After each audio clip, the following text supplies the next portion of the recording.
அடுத்து பார்த்தீங்கன்னா, நம்மளுடைய உடம்புலயே ரொம்ப ஸ்ட்ராங் எத சொல்லலாம்னா, நம்ம பல்ல சொல்லலாம். இல்லையா? ஒயிட் எனாமல் கோட்டிங் இன் அவர் டீத் கால்சியம் பாஸ்பேட். நம்மளுடைய பல்லு இருக்கு அந்த ஒயிட்டா இருக்கு இல்லையா? அது என்னது எதனாலது? கால்சியம் பாஸ்பேட்னாலது.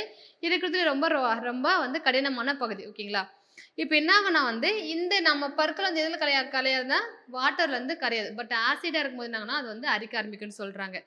pH வந்து நம்மளோட மவுத்ல pH மதிப்பு நம்ம வாயில வந்து 5.5 கீழ போகும்போது என்ன ஆகும்னா வந்து, அதான் 5.ங்கிறது ஒரு அசிடிக் தான் இல்லையா?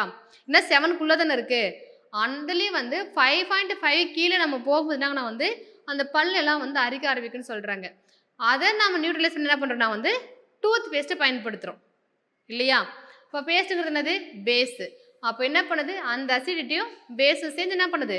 நியூட்ரலைஸ் வந்து பண்ணுது. ஓகேங்களா? ஏன் நம்ம டூத் பேஸ்ட் பயன்படுத்துறோம்னா வந்து அது பேஸு நம்ம வாயில வந்து இருக்கிற அந்த ஆசிட வந்து 2 என்ன பண்ணும்? நியூட்ரலைஸ் வந்து பண்ணணும். ஓகேங்களா?